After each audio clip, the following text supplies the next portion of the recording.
Great, and this is a perfect segue. I'm going to welcome Anna to the stage. Anna is the chair of the the Human Capital Management Program at NYU, and Anna has literally written the book on the future of coaching, the future of digital coaching.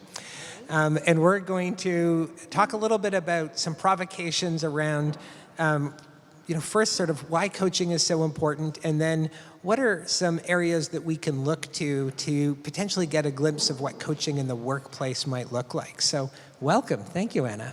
Thank you so much. I want to build on and maybe challenge a little bit of what Brent said here before, and that was about the future, right? Not to go to a cliche saying that some of that future is already in the ecosystem and might not be sitting in organizations. And that's the topic of, yours and my discussion, is where do we see this coaching and technology, blend and combination already working and setting some precedent for what we could be looking for in our organization? What are the patterns that have been already tried and proven that are working? And that was the idea that I had when I was researching my book, and I want to share it with you today. Wonderful. I want to get to that analogy, but tell us a little bit about you and why it was coaching and the blend and intersection of coaching and technology. Why is that so important to you? I rebounded into academia. I was an academic. I left, and I spent 15 years in the business, both in technology and financial services. And that's where I realized, how important it was. And I worked in Europe. I worked here. It was in charge as a head of global talent, of development, et cetera. And it always felt that coaching fell short as a tool, as a method. It was very effective with some, and even with all of the investments that we were making at the top of the organization, I don't think it was optimized, that investment, because it was a little bit too little too late. And the challenge has always been, how do we make that available and accessible to at different levels in the organization? And the other thing is, most of the people in the audience know, it was primarily applied as a corrective tool.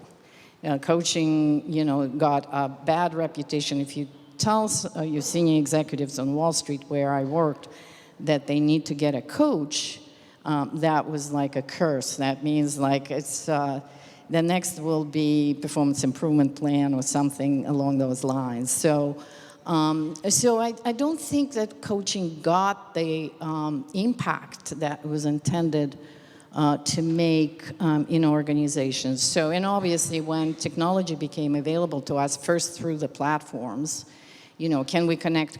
I remember in 2019, as I was doing my research about coaching and technology, the roots of it, discussions, whole conferences around whether coaching would be effective on Skype. Remember that technology?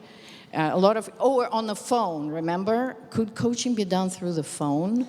No way. There was a lot of resistance to that. And so that desire to really optimize what this particular method of learning could do, that we know goes back to the Greeks as probably, historically the effective method, tutoring. So we know it works. We know that spreading it, sharing it more widely, democratizing it would be helpful.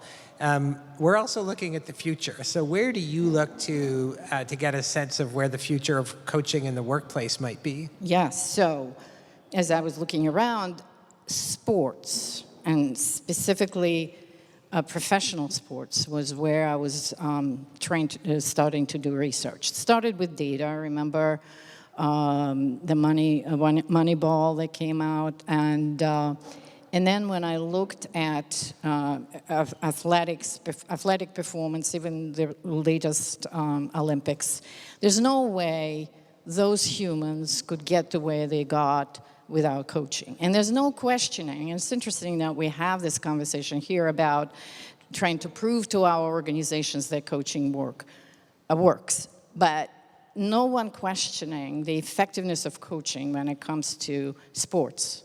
You know, even in little leagues, you know, your basic soccer camp for your 3-year-olds, no one is challenging the fact that all of those kids deserve to have a coach, right? So that barrier is down in, you know, has been already established. You need a coach to get to any level of performance in sports. So the next generation coaching, how do you get from, you know, the basic training where your, you know, parents are doing the coaching to even mid-level, school-level coaching. And that's where the technology has started to come in a long time ago. From the videos, the basic feedback on, you know, speed of your swing and getting those types of feedback data points to athletes early on doesn't mean that you take away the human coach, the pro in your golf game.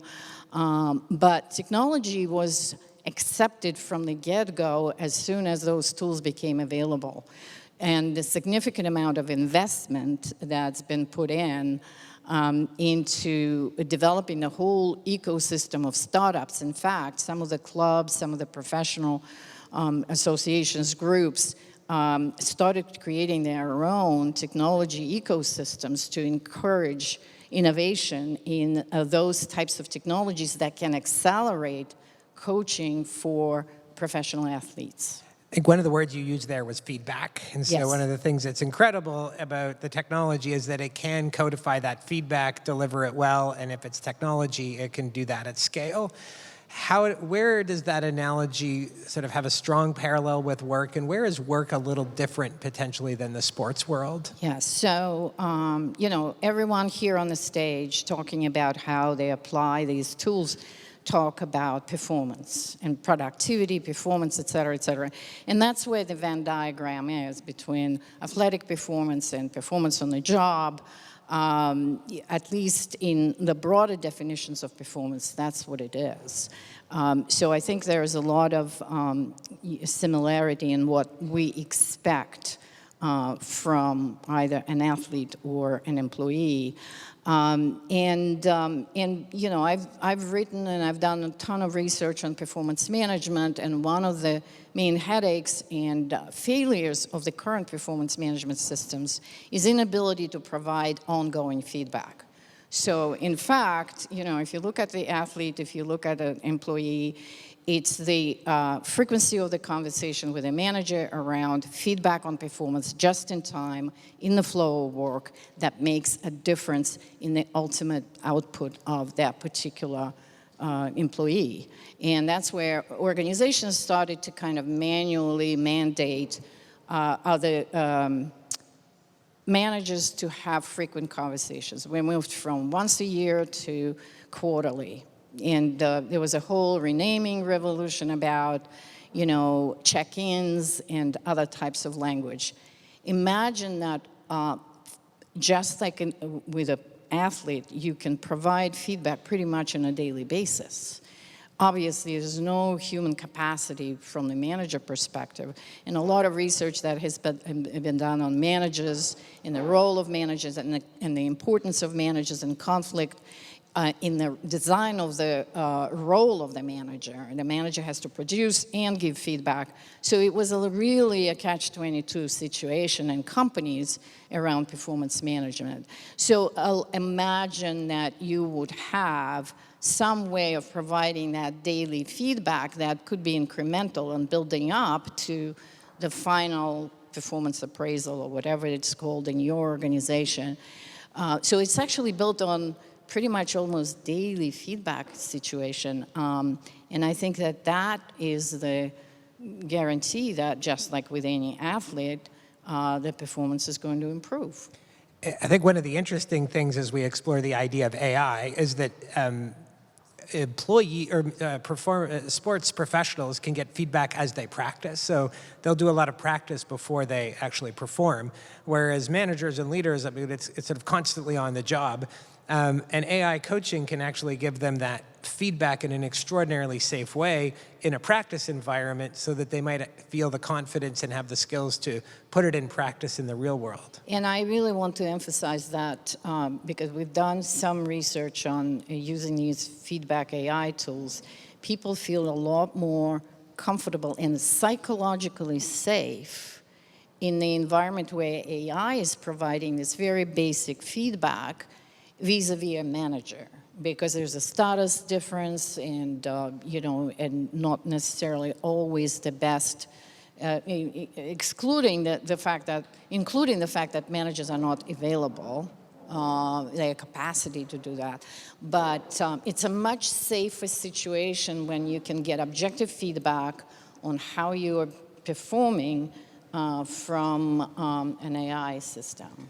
There's a quick story that I often share with CHROs. Maybe I'll do it here in this room. So people say, well, maybe the manager should be the coach. And so, you should just be able to ask your manager. So let me ask a quick question. Quick poll, how many people here have someone, manager at some point in their career that they've had trouble working with? Hands up if that's the case. I can't see, but I imagine. Okay, how many people here now have someone on their team who's having trouble working with their manager? It's a bit of a trick question, but yes, we don't have a perfectly safe environment, and so this AI coaching is actually in some ways way safer for a lot of people to be able to have their first draft of things. You and I have talked about a couple of provocative ideas, and I know that that's really interesting for people to sort of chew on. One of them is around skills, and you're not necessarily, I don't want to put words in your mouth, but the current path of skills might not be the one that you think is accurate. Can you share a little more about that? I think we all agree that skill is just a very basic foundational sort of element, building block of what performance really represents. And those of us working in organizations, I think we've heard a lot about the context, psychological safety, the team dynamics. There are so many elements that contribute to that ultimate performance, because we're really looking, skill doesn't guarantee performance. There are so many different elements that need to contribute to that perfect outcome that we're looking for. Therefore, but the ability for us to measure what that ambient context is oftentimes has been very limited, speaking about data. Skills, yes, we can infer based on how fast you type, that's where it all started, et cetera. So I think we're going to graduate from skills with the help of AI, and we'll be able to contextualize, performance. And maybe we need new language. I think skills it has its own baggage because we've been using it for so long. If we're able to have all of that wraparound context in addition to, identifying a very specific granular skill, we're going to get closer to actually identifying what it takes if performance is our goal, which it is, what it takes to actually perform at the level of excellence and competency that is required of a job. I just think that's such an important insight, because skills could be too one-dimensional. And as you say, a skill in one environment might produce a performance outcome, and that same skill in a second environment might not produce a performance outcome. And if we're in a world where we can understand that context, that is a second dimension to the single dimension of skills that is just so important to try to track. And I want to bring the sports analogy again. All of those Olympic athletes that we admire, they are not thinking about their skills when they're competing for the gold or the silver. They're thinking about mental acuity, they're thinking about visualization. There are so many different elements that they worry about. The skill is just automated by that point through the practice, et cetera, et cetera. And I think the same thing we are going to see in the workplace, where the skill we're going to learn, a lot of the skills are going to be automated through AI and delivered to us So what will be required is this higher level, working at the top of the license, working at the top of your human ability is where we will need to compete. I just love that, because I think that ability to sort of move up that, that scale and being able to bring the best parts of who we are, in the world of transformation that we're all going to experience, that's so important. So really appreciate the provocations for the audience, and thank you for joining us today, Anna. Thank you.